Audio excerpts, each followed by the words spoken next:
All right. So, tell me about the devastated South. Tell me something about it. Railroads are destroyed. Okay. What's the problem with having railroads destroyed? You can't get food. Can't transport crops. What else? Can't transport crops. You can't get food. What's going on with your economy? You don't have one. It's destroyed, right? Now, if something were to happen today that devastated a state, a town, a community, what would the response be? Okay? I'm looking more centralized.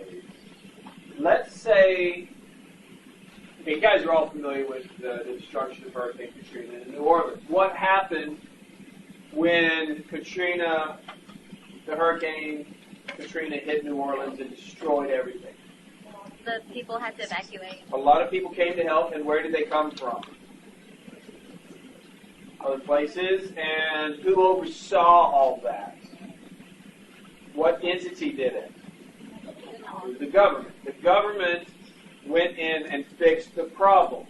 Okay, so now what you might say is, hey, why didn't this occur after the Civil War? Why did the federal government go in and say, okay, now we're going to fix you and repair all the damage that we have done? Well, there's a very good reason for that. The reason is it was not seen as the responsibility of the government to help people. All right? That wasn't what the government was there for. I love the fact that people always say, hey, government, give us jobs. Saw that this morning. Hey, Boehner, give us jobs. It's not the government's job to create jobs. It's the government's job to get out of people's way so people can create jobs. That's what makes this country work. All right? So what happens here is this concept that the South should be assisted in their time of need by the federal government does not exist. There is this belief, this theory called rugged individualism, that the only person man has to rely upon is himself. Okay? Rugged individualism. It means you got yourself into this boat, you can get yourself out of it. How many guys have boots on? Okay? Top of your boots are what? Boot straps. Why do you put your boot straps on? Why do you have boot straps on your boots? To pull them on, all right? Have you ever heard somebody say, I pulled myself up from my bootstraps? Okay, that's what they're talking about. Can you pull yourself up from your bootstraps? No. But it's worth a try, all right? So, the North says, the South, you caused this, therefore, it's your responsibility to get out of it. That is your job. There's not going to be any outside help. It is up to the states in the South to rebuild their economies because they're the ones who got themselves in this situation to begin with. Now, wait, you say, there's a group of people in the South that have had no control over their lives up until this point, and they need some assistance.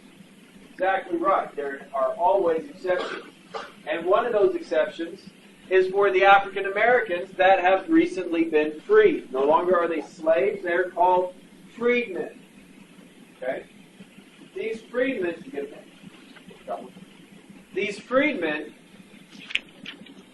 are at the mercy of the people who used to be their masters. They don't have money to buy land.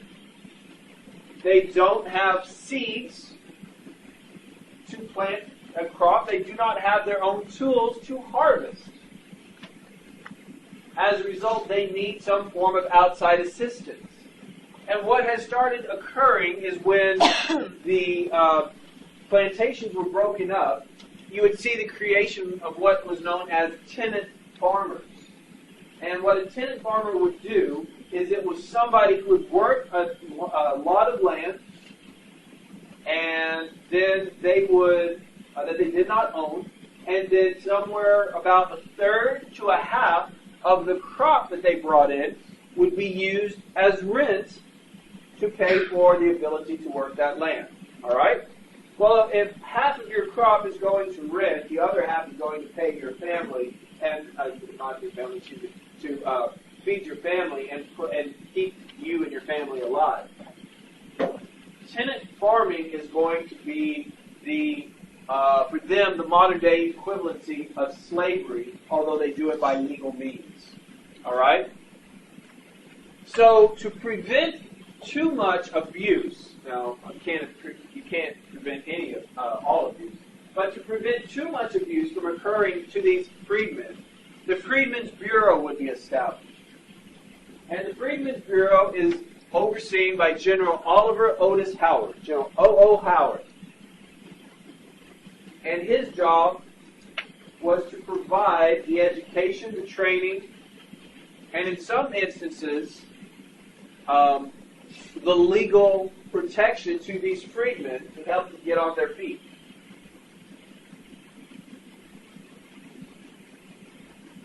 Now, in addition to any legal things that they needed, he also, the Freedmen's Bureau also provided protection. You can see in this picture you have the African Americans, and they are armed with, they've got a pitchfork, they've got a hoe, they've got a rake, and they are being protected by Oliver O.O. Howard.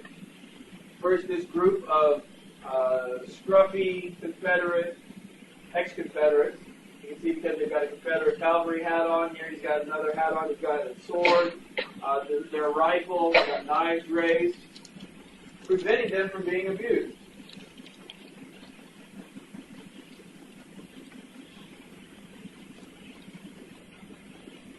Where did it go? Wow.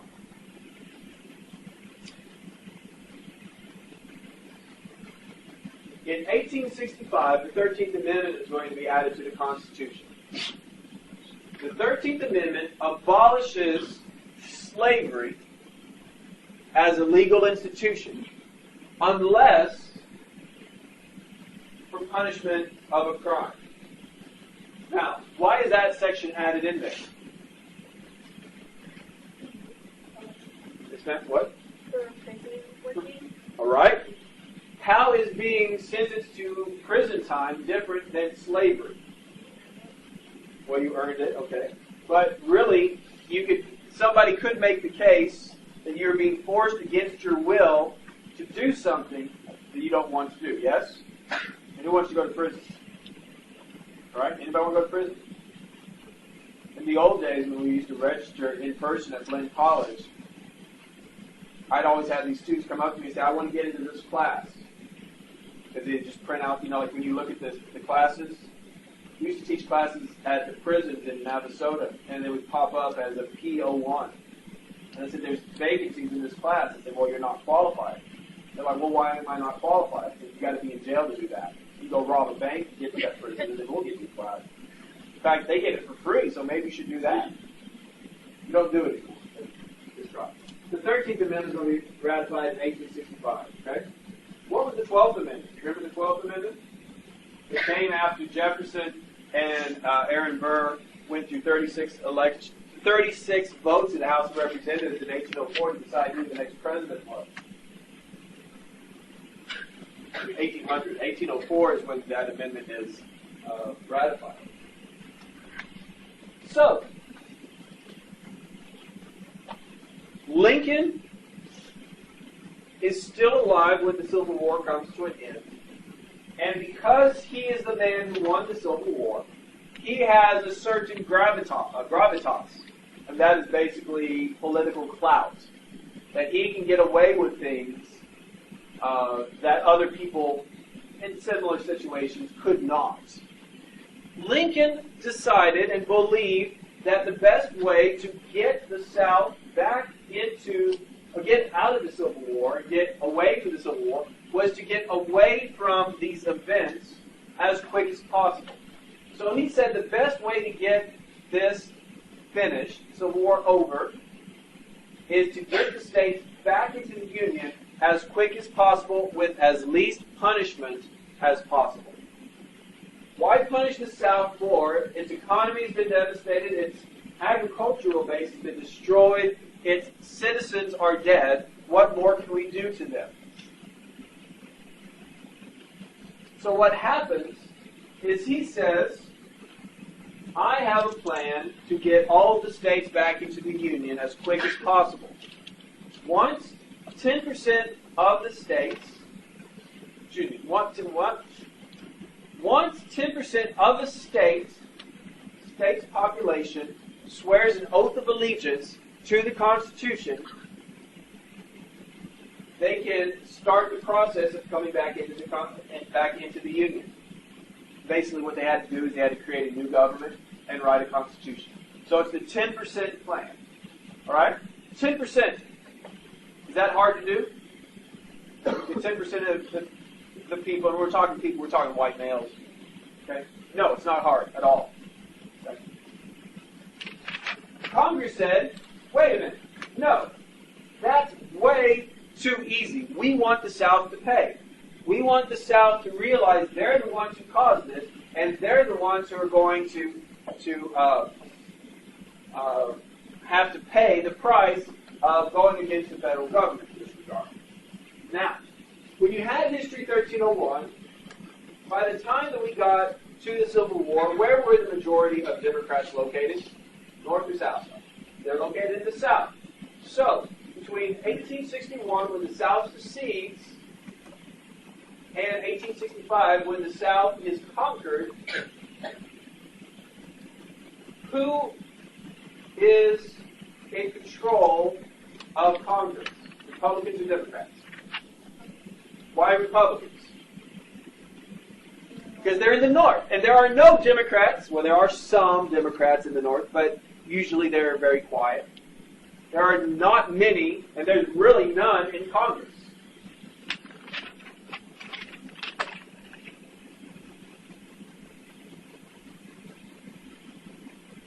So what happens when you only have one side of a political debate in any form of government is you end up with a very, very regimental thinking. And that regimental thinking is, we're right, they're wrong. Okay?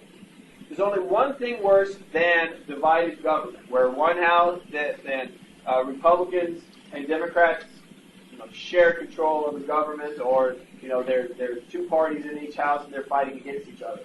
There's only one thing worse than divided government. You know what that is? Undivided government, where everybody's of the same political party. It happened in Texas in the 50s and the 60s. It happened in Texas in the 90s. Okay, where everybody was and the government was of the same position. What happens is people start thinking and talking and sharing your ideas, and if they don't disagree with you, you think you're right. And if you think you're right, you're going to come up with another idea, and it may be a little crazy. And that person will say, I like that idea too. Yeah. And then, you're so smart. And then the other guys are like, hey, you like that idea? I got this idea too. And it's crazy. It's outlandish, I think we should all go play paintball. Yeah, that's a great idea. I love paintball. Yeah, that's really cool. You like that idea? Let's play paintball with no armor. Yeah, that's really cool. Let's get in. You're out of control. You get shot in the throat, That shit. Hey, man, you know what's even cooler than that? What's cooler than that? Just play with real bullets. That'd be awesome. Okay? Is that a good idea?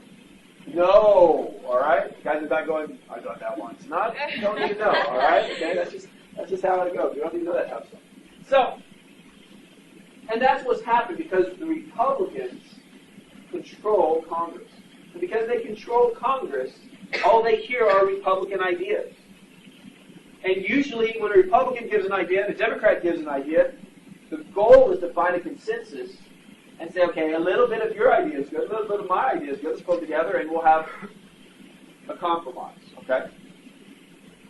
The problem is that there's nobody to say this is a bad idea when the Democrats are all gone. So the Republicans say this is a good idea. The only people who hear it are Republicans. And they say, yeah, you're right. So what happens is they get crazy.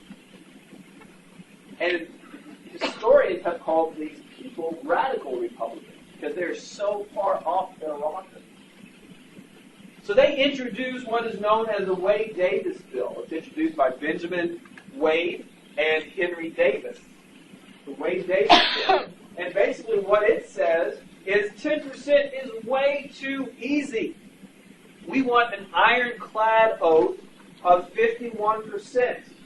You have to have 51% of the white males in your state swearing allegiance to the Constitution before we will even consider letting you back in. Okay, so it passes the House, it passes the Senate. In order for it to become law, what happens next? The president must get it, and the president must sign it, all right? Now, there's a little section of the Constitution that says if a bill lands on the president's desk 10 days before a session adjourns, he has 10 days to sign it. If he doesn't sign it, it is dead. That is called a pocket veto. So this bill lands on Lincoln's desk, and he takes it, folds it up, puts it in his pocket. Where'd it go? I don't know. What are you talking about? No, that bill you decide, I don't know. I don't know what you're talking about. It's gone. It's dead. They can't get it passed. Now, why can't they get it passed? He killed it. And people say, oh my goodness, he killed it. It's Lincoln. Oh, well, he must have had good intentions. He must have, it's Lincoln. All right? It's Lincoln. So, Congress adjourned. They come back into session in August. They pass what is known as the Wade-Davis Manifesto. Basically, this is just a charge against Lincoln saying that he is violating his job as President of the United States. He is operating outside of the confines of the Constitution. So the Wade-Davis Manifesto says, hey, Lincoln, do your job. Your job is to enforce the laws that are passed, which they're saying is the Wade-Davis bill, which he didn't sign, not to create your own ideas and enforce them. All right? Who's the lawmaker in our government? What entity makes the laws? Okay, we're going to do this again. You guys have all graduated from high school. You should know this. There are 3 branches of the government. I'm going to say who makes the laws, and you are going to respond to Congress.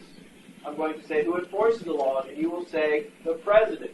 And I'm going to say who interprets the law, and you will say, ready, here you go. Who makes the laws?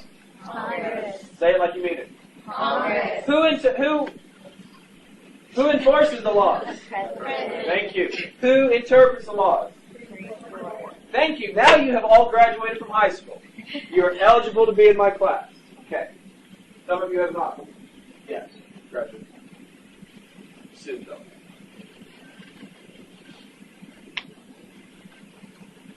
Somebody wants to draw modern-day connotations from that statement, you're more than welcome to, because it's funny how government history repeats itself, which is why it's so important to learn. But here's the deal. As long as Lincoln is alive, loaded statement, as long as Lincoln is alive, Congress can do nothing about overturning any of his vetoes, because he is too powerful. As long as he is alive, nothing can happen.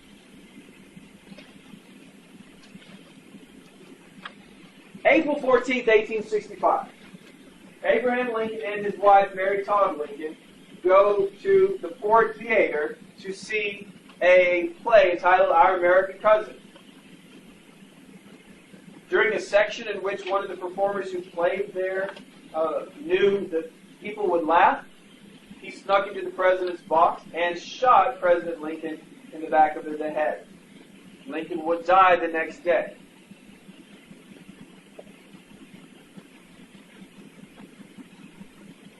What did I say? As long as Lincoln was alive, Congress could not pass or override any of his vetoes.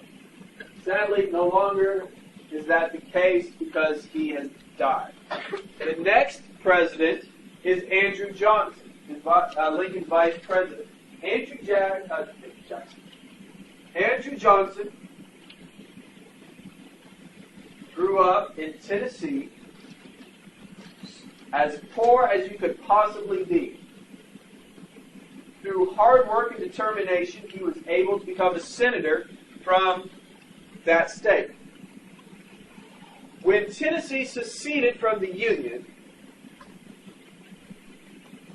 Johnson remained in his seat in Congress, in the Senate. Okay, because he believed what his state was doing was wrong, and as a result, he was no longer a Democrat, he was a Unionist. Okay?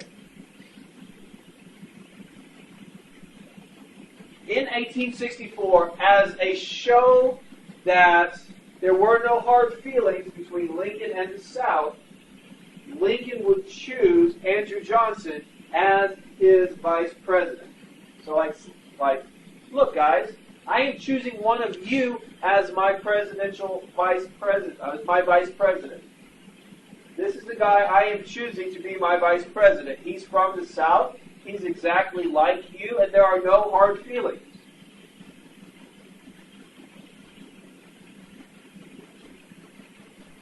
Johnson, on the day Lincoln was inaugurated, how many of you guys know that the vice president gives an inaugural address too? Do you guys know that? Vice President gives an inaugural address as well. And during his inaugural address, he had, before his inaugural address, he had been fighting a very bad cold.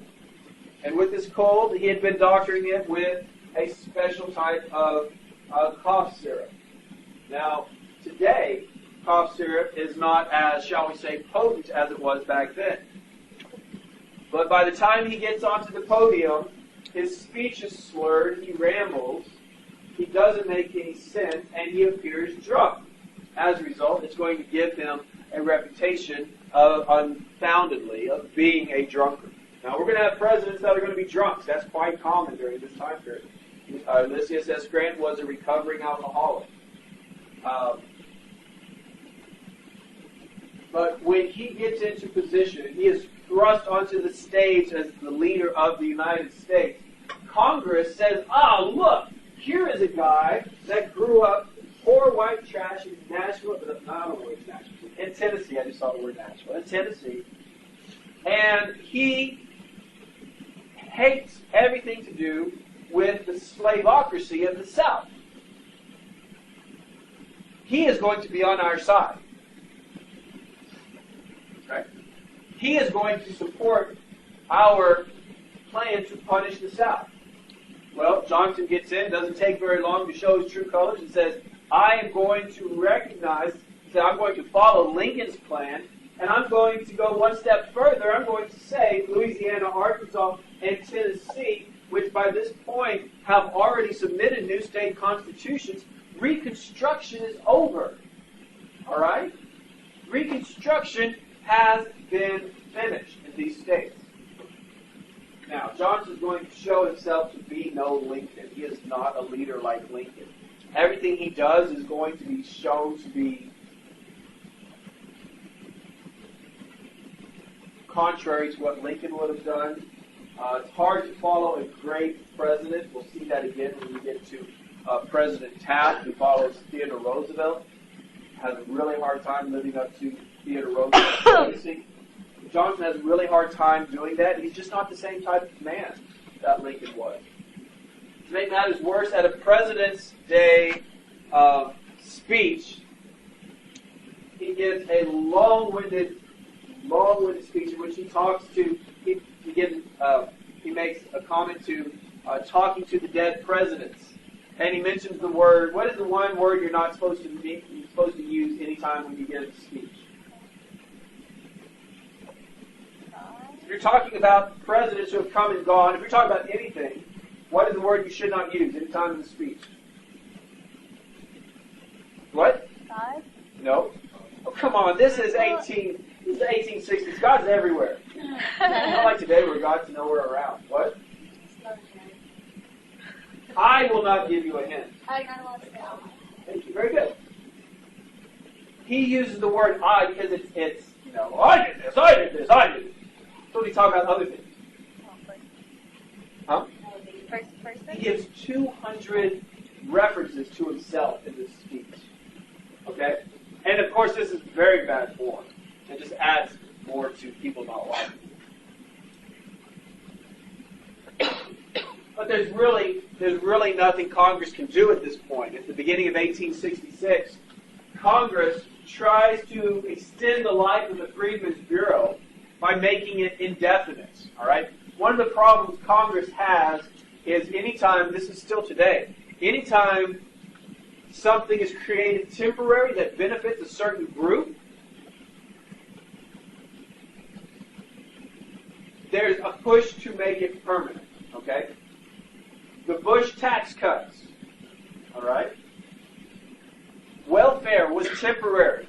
Now welfare is still around. Why? Because it helps a certain group of people, and the number one important thing, the most important thing for politicians is to be reelected. And you don't want to be the guy that either got your son killed in a war or be the guy that cut off a source of income. You guys heard the phrase entitlements or the statement of entitlements? So the Freedmen's Bureau was designed to be temporary. But in 1866, Congress says, hey, let's make it permanent and extend its powers. Johnson says, no, I'm vetoing this bill because, first off, we are heavily in debt from the Civil War. Very much in debt. And to extend it permanently would give this entity a whole host of political powers that he did not want, and we just couldn't afford it. So it's vetoed. And then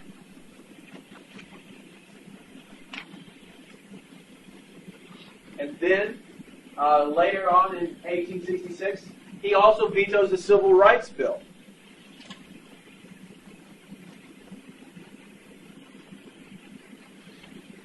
The Civil Rights Bill was aimed at trying to centralize what the government could do and how it could protect the civil rights of all of its citizens.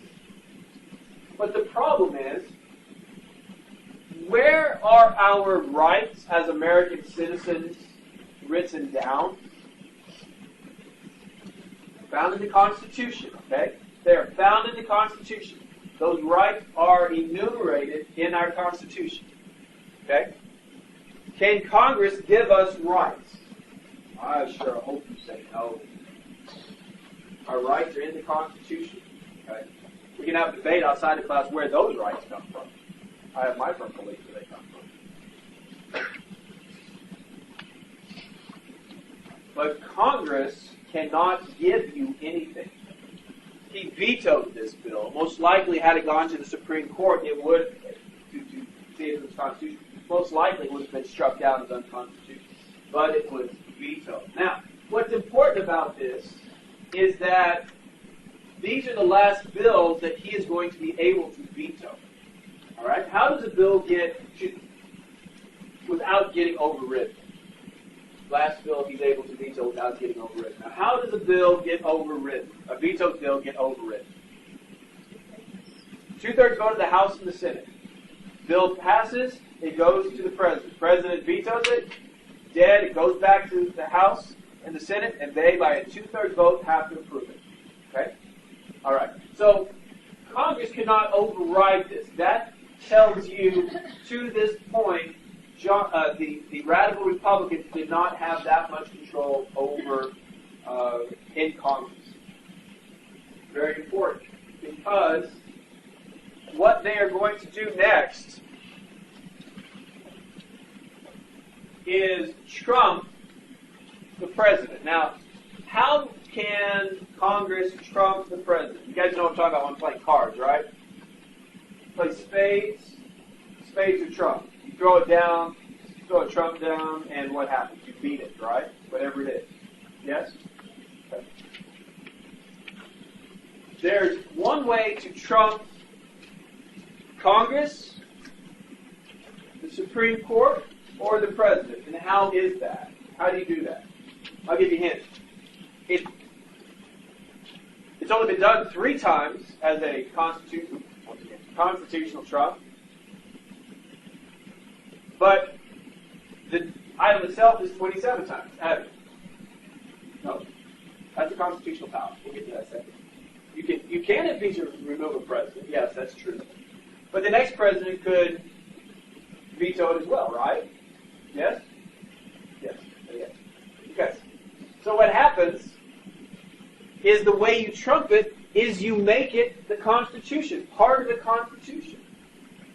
So if the Civil Rights Act of 66 could not be passed and a veto overturned, the way you do that is you go around the president and you make it part of the Constitution. And as part of the Constitution, you amend the Constitution to add it. So this is the 14th Amendment. Okay? The 14th Amendment applies the Bill of Rights to the states. Okay? First Amendment to the Constitution says what? Freedom of speech, religion, press, petitions, assembly. Okay? Second Amendment, right to own guns. Third Amendment, talked about that one Thursday. Quarter, you can't quarter, right? Fourth Amendment, so, protection against searches and seizures. Fifth Amendment, what? Due process, and you can't testify against yourself in the court of law. Sixth Amendment, jury in a civil trial. Seventh Amendment, jury in a criminal trial. Eighth Amendment, no cruel and unusual punishment. Ninth Amendment.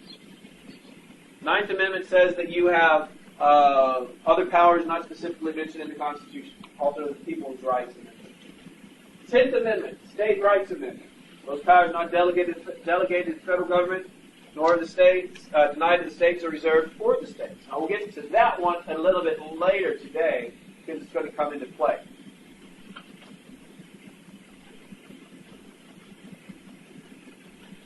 But as originally written, the first 10 amendments, the Bill of Rights, do not apply to the states. All right? If you were convicted, let's say you go to Walmart, you steal something. You're caught. This is prior to the 14th Amendment.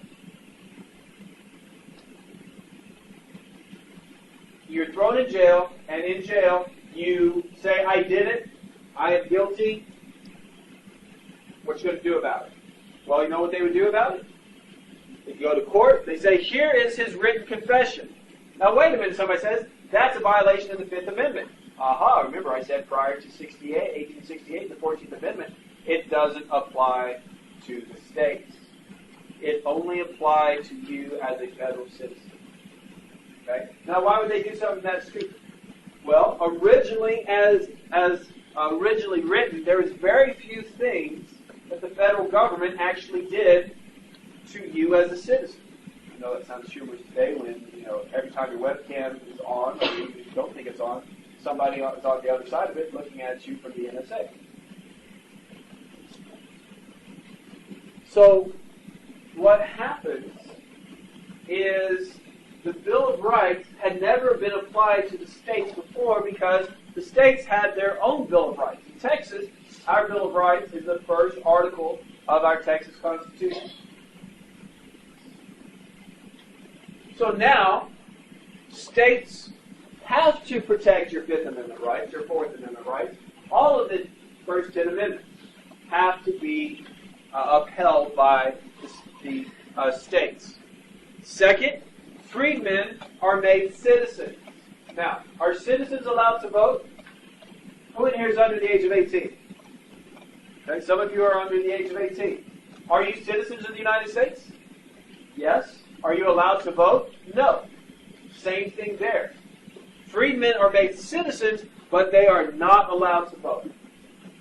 They tried to get freedmen the right to vote, but at this time period, deciding who votes in a federal election was something that was reserved for the states.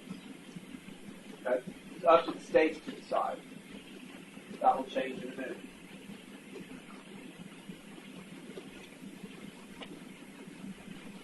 14th Amendment also disenfranchised all the Confederate leaders. What that means is you lose for the rest of your life the right to vote. Robert E. Lee lost his right to vote. Jefferson Davis lost his right to vote. James Longstreet lost his right to vote. Now, one of the things that happened as soon as the Civil War was over, is the South said, okay, United States, we're back in the Union. During this time we fought against you, we racked up all this debt. Because of all this debt we racked up, you have to pay it off. Thanks to the 14th Amendment, the United States government says, no, we are not paying off your debt. You will pay it off yourself.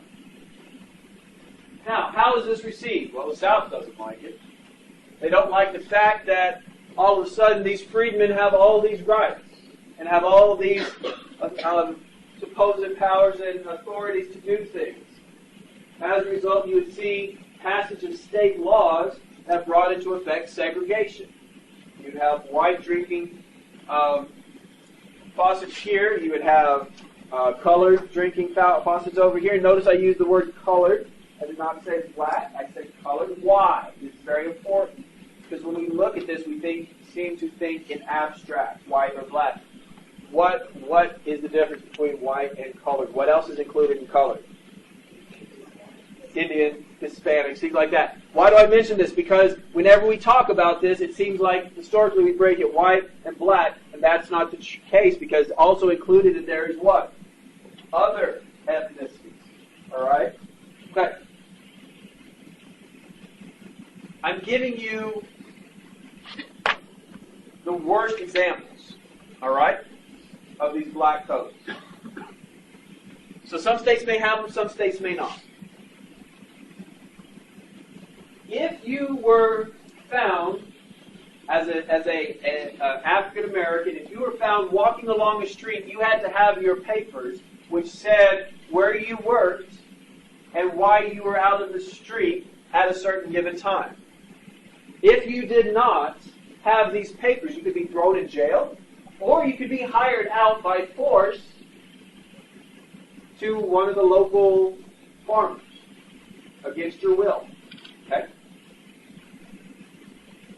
If you were African American and you saw a crime, you were called to testify in a court, the only way you could testify is if the person accused of the crime was African American as well. If it was somebody who was Anglo, you could not testify against it because you were African American. All right?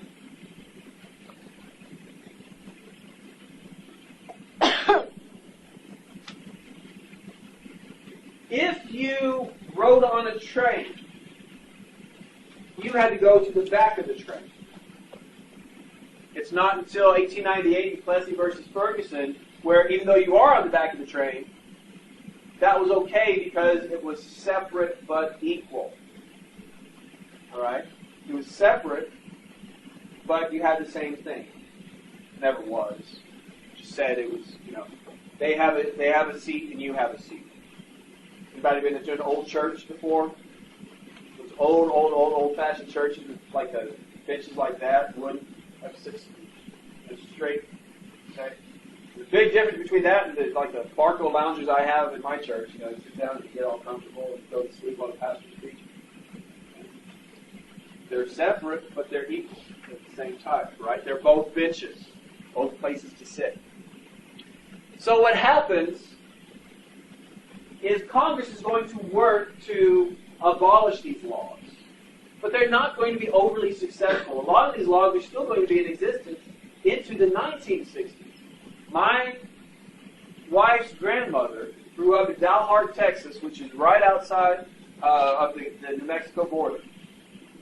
And in Dalhart, they had a sign that said, all colored people be outside the town by sunset. All right? You didn't want to be in town when the sun went down. Now, I know what you're saying. How was that legal? It wasn't. But if it's not enforced, what? So the election of 1866 comes, and in that, a new Congress comes into session. And with this new Congress, the Republicans win a 2/3 vote. They get enough seats in the House and the Senate to get a permanent 2/3 vote. And in fact, there's so many radical Republicans now that they start dividing themselves into two camps. There's the ultra-radicals, which are like the crazy of the crazies, and then just the radical Republicans. The ultra-radicals are led by a man by the name of Charles Sumner, who you will remember from History 1301. In 1854, he gives a speech entitled "A Crime Against Kansas" on the Senate floor. In this speech, he calls out a Southerner and berates him. The Southerner's not there. He's like 88 years old. He's almost dead. And he's not there, but he points specifically at his seat. To avenge his family's honor, his young nephew, also from South Carolina, comes into the Senate floor one day while Sumner is sitting with his back to him, pulls out his walking cane and proceeds to beat the living crap out of him. Sumner would go away for 2 years, and when he came back to regain his seat as a senator from Massachusetts, he spoke with a stutter and a lisp. He had been a brilliant orator beforehand. But now, his speech and his brain functioning capacity had been damaged by those damn slaveholders.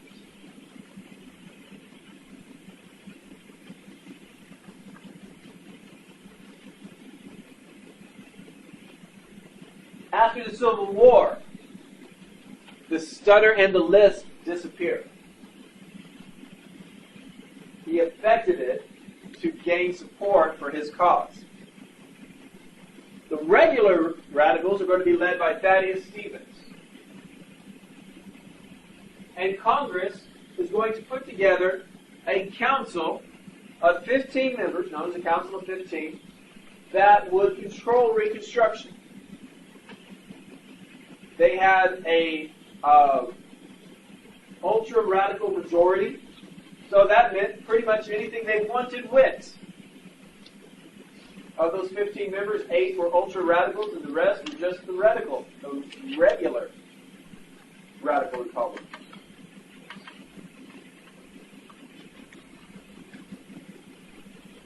They're now going to set the stage of tying the president's hands. In 1867, they passed the Congressional Sessions Act. Prior to this, Congress would meet about once a year for 6 months. Once a year, 6 months, adjourn for 6 months, come back, take care of anything that's come up, again, meet for 6 months, and they would adjourn. Congressional sessions have always lasted 2 years. The Congressional Sessions Act of 1867 states that as soon as one session of Congress ends, the next begins. So you gavel it, boom, close. The gavel comes down again, boom. Next congressional session is open. Why? Well, the reason why is that the president has a lot of different powers that only come into play when Congress is not in session.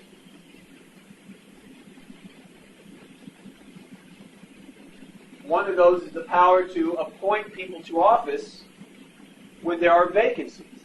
Now, the president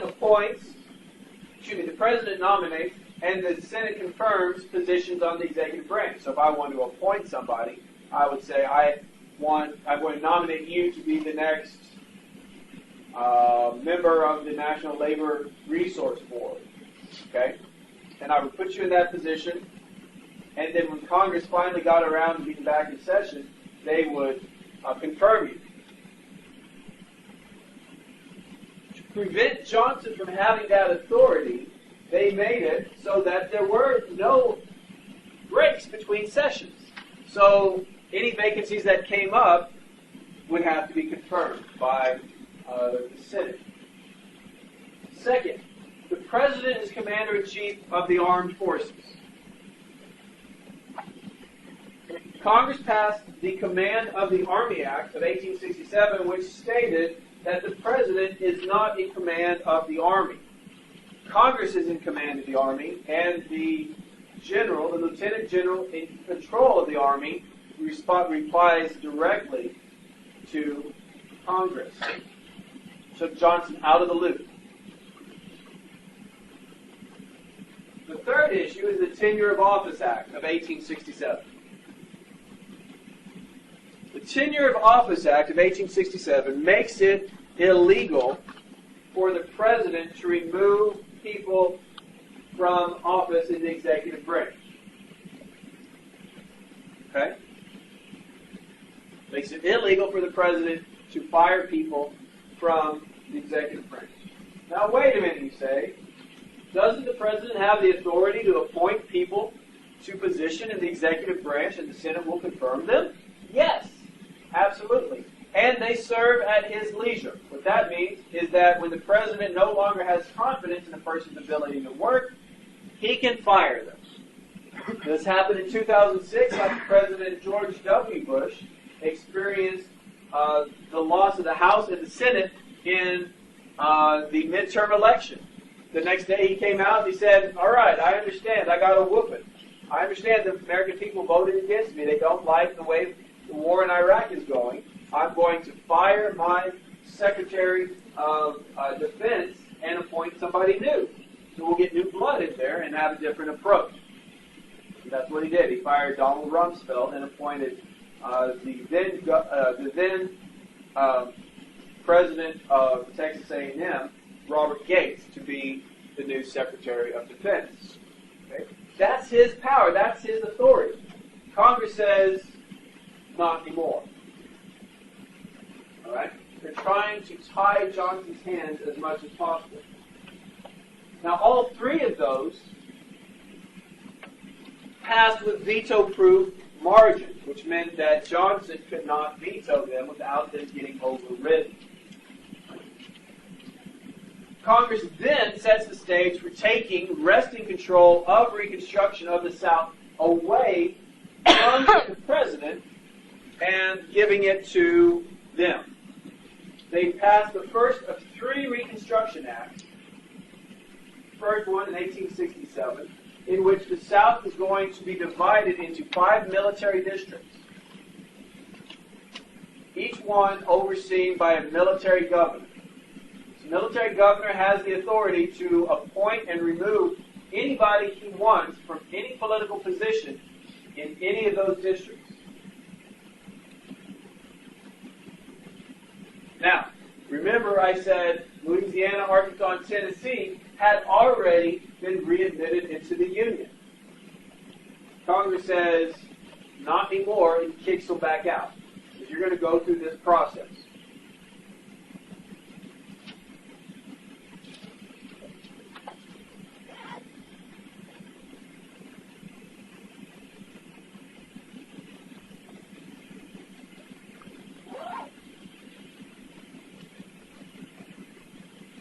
One of the first steps that it takes under the first Reconstruction Act is to enforce the ironclad oath, 51% before a state can begin to create its own civil government. Now, one of the things about the first Reconstruction Act says that if you had any role in supporting the Confederacy, you are forbidden from holding office. Okay? You're forbidden from holding office. Does that mean those positions are just vacant? No, somebody's going to come in and take over that position.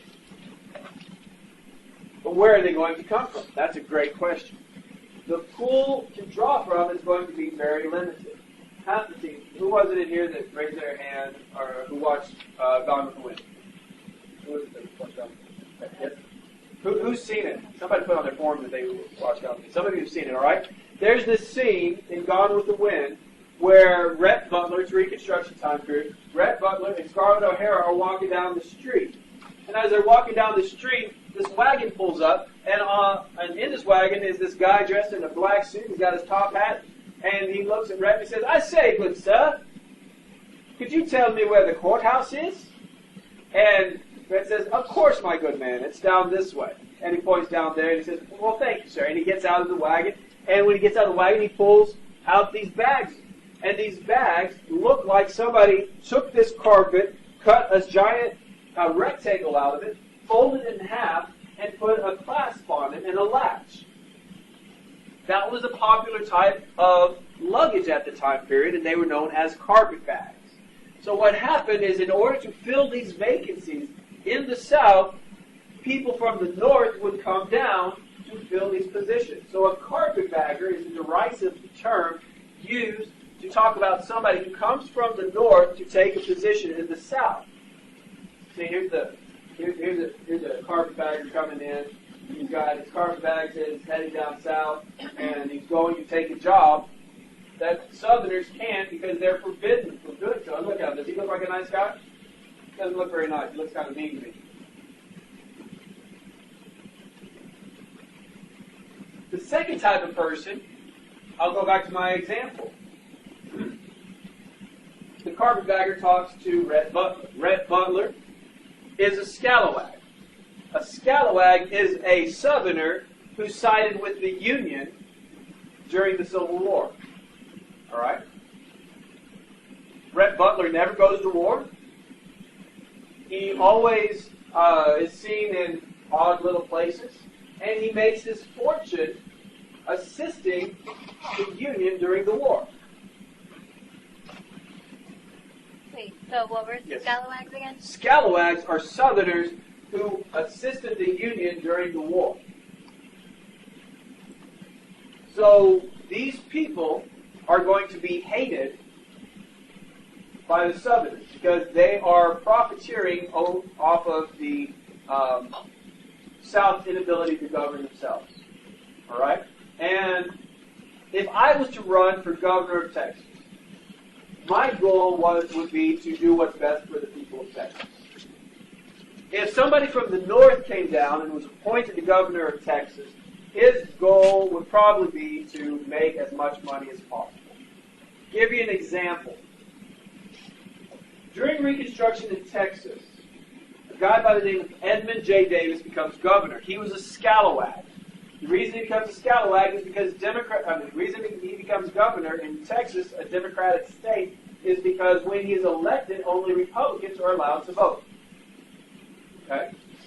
He uses a section of the 1869 Constitution called the Enabling Act to appoint 800 different people to positions all through Texas. Okay? These 800 people are people who are qualified in the fact that they live or they are there in Texas now, and it cannot be proven that they assisted the Confederacy. Needless to say, this is a very dark time in Texas' history because corruption runs amok. In 1870, the 15th Amendment is added to the Constitution, and the 15th Amendment is the last of the three Civil War amendments. Now, I think it's always interesting when you look at the amendments to the Constitution. I told you that the 12th Amendment was added when? 1804, right? The next one is added in 1865. 61 years we go without amending the Constitution. 61 years. And then 1865, 68, and 1873, like that. What does the 15th Amendment do? What does it do? 15th Amendment. Does what? Oh, the 14th. The right to vote for? Oh, don't say it that way. Okay. The right, it's called universal manhood suffrage. Okay. Remember my word suffrage? Oh, it provides universal manhood suffrage. Now here's the kicker. All right? When it was originally written, it said all citizens of the United States can vote. Now what's the difference there? No? No, remember the 14th Amendment makes all African American citizens. It allows women to vote as well. I remember taking a class in grad school on women's history, and this is something that we looked at. And it was really interesting because, the 19th Amendment, which gives women the right to vote, doesn't come along for 50 years. It's in 1920. And at this time, you have to understand that there is a class structure. All right, there's a social hierarchy. You have white men, white women, everybody else. All right. So when the 15th Amendment is added to the Constitution, you have women suffragists like Elizabeth Cady Stanton and Susan B. Anthony, who were instrumental in writing it. And it said universal suffrage for everybody, including women. And it goes into committee in Congress. And when it comes out, it says universal manhood suffrage. And Elizabeth Cady Stanton and Susan B. Anthony are furious. They're furious about this because it's a slap in the face. You're reaching down here and pulling African American and Hispanic and Chinese and everybody males and putting them on par with white men, and white women are still underneath it. And they're furious. They go up to the man who introduced this amendment and say, "What happened? What happened? Why would you do this to us?" And he looks at them and he says, "The United States is ready for African American men to vote. They're not ready for women to vote." So it's an even bigger slap in the face. Now, so African Americans are given the right to vote. Carpetbaggers and scalawags are taking jobs away from other people. Now, Southerners, notice, I am not countenancing this. Southerners are going to do what they do best when something happens that they don't like. They're going to protest it. The way they're going to protest it is through the creation of a secret group called the Ku Klux Klan, the KKK. And the KKK was designed to target scalawags, carpetbaggers, and African Americans to prevent them either from taking jobs. They tried to run carpetbaggers out of town. Or they tried to intimidate African Americans at voting places to keep them from voting.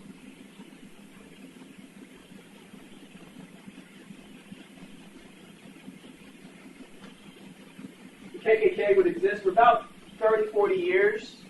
Then it would die off. And then in the 30s, it would come back again, 1930s. Now, Abraham Lincoln had this really neat policy. This policy he had was that he believed that you should keep your friends close and your enemies even closer. So when he ran for office, he was not for president. He was not the original contender. There were 4 other people that were jockeying for the Republican nomination in 1860. Because nobody could agree on him, on one of those other 4, he gets it. And lo and behold, he wins. To keep his enemies close, he appoints them to members of of his cabinet. So they work for him, and he can know what's going on in their lives on a day-to-day basis. One of these individuals was his Secretary of State, Salmon P. Chase. Would you like to be named after a fish?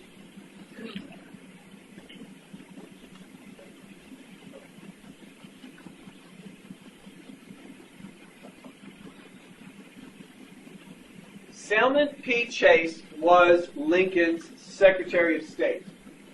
He and Lincoln, as you can imagine, would argue numerous times, and they would have lots of arguments. Eventually, Chase tried to resign. Lincoln said no. Tried to resign again. Lincoln said no. 3rd time, he tries to resign. Lincoln says no. 4th time, he says, "I'm done. I'm quit. I can't work with you like this anymore." And Lincoln says, "I accept your resignation. Here." Ooh. Chase says, "What's that?" He says, "Your appointment as Chief Justice of the Supreme Court."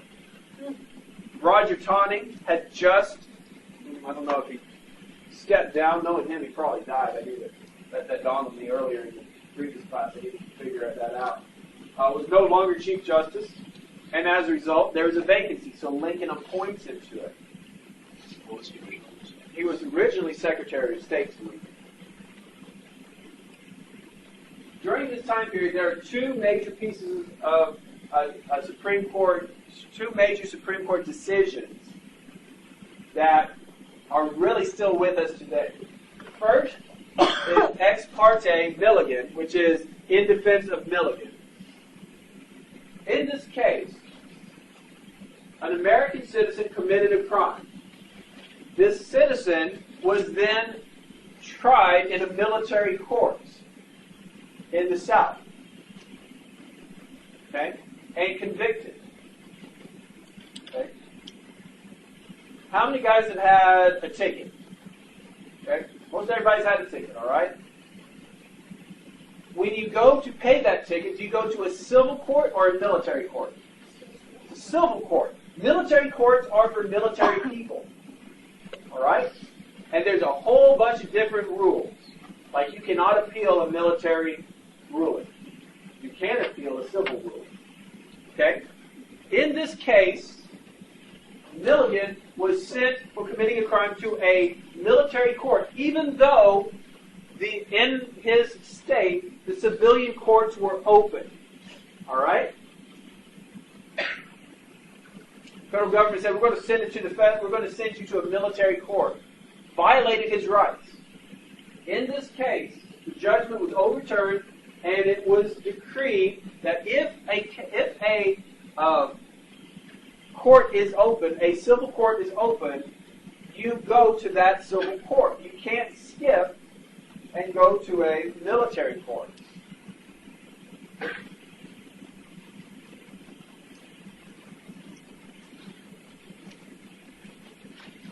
That was 1866. The second one, 1869, is Texas versus what? You knew Texas was going to come in here somewhere with Reconstruction because what?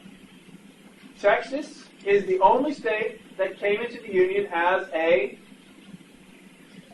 what? No. Came as a republic. We are our own nation. Texas, after the Civil War is over, sues the United States saying, you can't bring us into the Union because we entered freely of our own choosing, and in 1861, excuse me, 1861, I feel my voice going. It's been a while since I've lectured for 3 hours straight. And in 1861, we left of our own choosing. So in 1865, when we came back into the Union, we did so at the point of a bayonet. Right? We should be free. I know there's some people going, that's right, we should secede right now. Okay? Because you're Texan. Somebody's going to know. You don't believe that? If you understand, I love seeing signs that say secede. Every time you see it secede, you should write Texas versus why. Because what happens is Chase agrees with Lincoln's belief. Lincoln's belief is that a compact exists before the Constitution, and that is the Declaration of Independence, where all of the states voted to approve the Declaration of Independence and join together in a social compact that preceded the Constitution.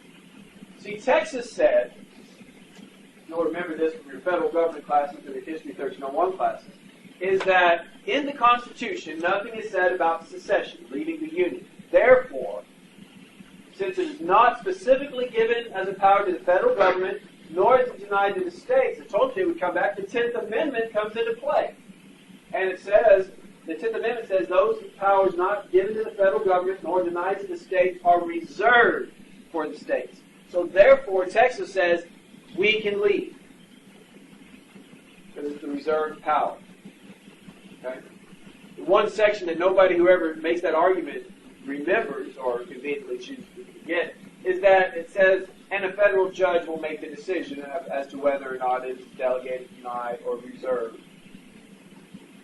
So what happens in Texas versus White, the Supreme Court under Chief Justice Salmon Chase says states do not have the right to secede. The Civil War proved that. I love it. After every single election, the group that loses on the federal level for the president talks secession. When George Bush won election in 2004, the Democrats said, you know what we're going to do? Is we're going to take California and the East Coast and a little band that runs along with Canada, and we're all going to secede and we're going to create our own nation. Because nobody wants to live in a flyover country because there's nothing worth having there. And they're, oh, we're going to secede, we're going to secede. Can't happen. Okay? Same thing with 2008, 2012. Oh my gosh, President Obama's going to send us all, government's going to hell in the handbasket. We're going to secede. Not going to happen. Okay? Now, somebody can say, well, we can fight another civil war for it. Yes, we could. And we probably win.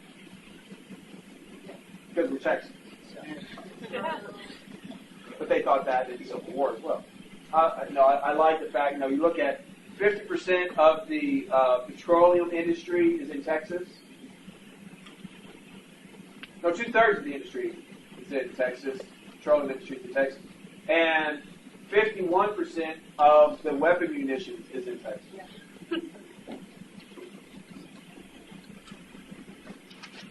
So, what happens now is the groundwork has been laid to get Johnson into a trap.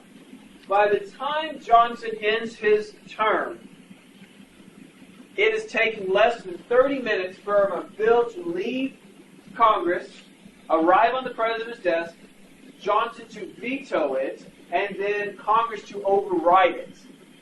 Okay? 30 minutes to be overridden. His vetoes. It's that quick. Congress never works that quick. It is then. The trap has been laid by the radical Republicans, and Johnson falls into it. He fires his Secretary of War, Edwin Stanton. Aha, Congress says, you have violated the Tenure of Office Act. You can't fire people that you have appointed. Articles of impeachment are introduced. They pass. Now, an article that people always forget that the president, in order to be removed, has to go through a two-stage process: impeachment and removal. If I impeach your character, I bring charges against you. Okay, that's impeachment. If I remove you from the classroom, I am physically kicking you out. All right? So there's impeachment and removal. The House impeaches, the Senate removes. Johnson is impeached by the House for violating the Tenure of Office Act and kicking out Edwin Stanton from a position that he kept Lincoln's cabinet. He was one of the men that opposed Lincoln in 1860 for the election. And it goes to the Senate. It goes on trial in the Senate. In the Senate, he survives being removed by 3 votes. How many presidents have been impeached? See, put your fingers up. Pretend we're at an active baseball game and there's a train coming. I want to see fingers. I got 2, I got 2, I got 3, I got 2, I got 3, I got 2. Somebody saying 1, I got 2. All right. How many? You said 3, tell me. Who are they? You know Johnson's 1. Oh, you're just guessing? Well, I didn't figure out what Okay. Everybody always says Nixon.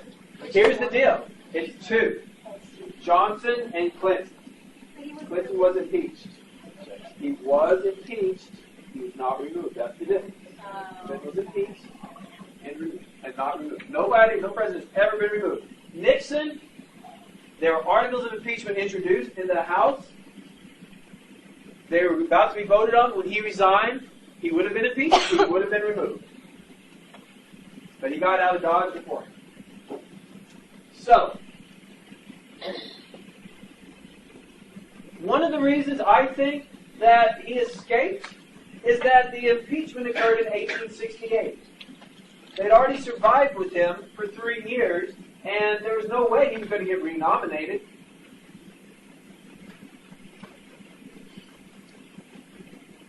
And when you impeach someone, especially the head of a government, it's very difficult. I think you have to remove someone from especially the head of the government. It's very difficult. That's why I believe it didn't occur. They chose not to do it. They said, you know what, we can deal with them for like 3 months longer. Okay? And then he's out. So in 1868, Republicans nominate Ulysses S. Grant, the commander of the Grand Army of the Republic that won the Civil War. The Democrats nominate the governor of New York, Horatio Seymour. As you can see in this map here, Grant is red, Seymour is blue. States that are still under Reconstruction are listed in green.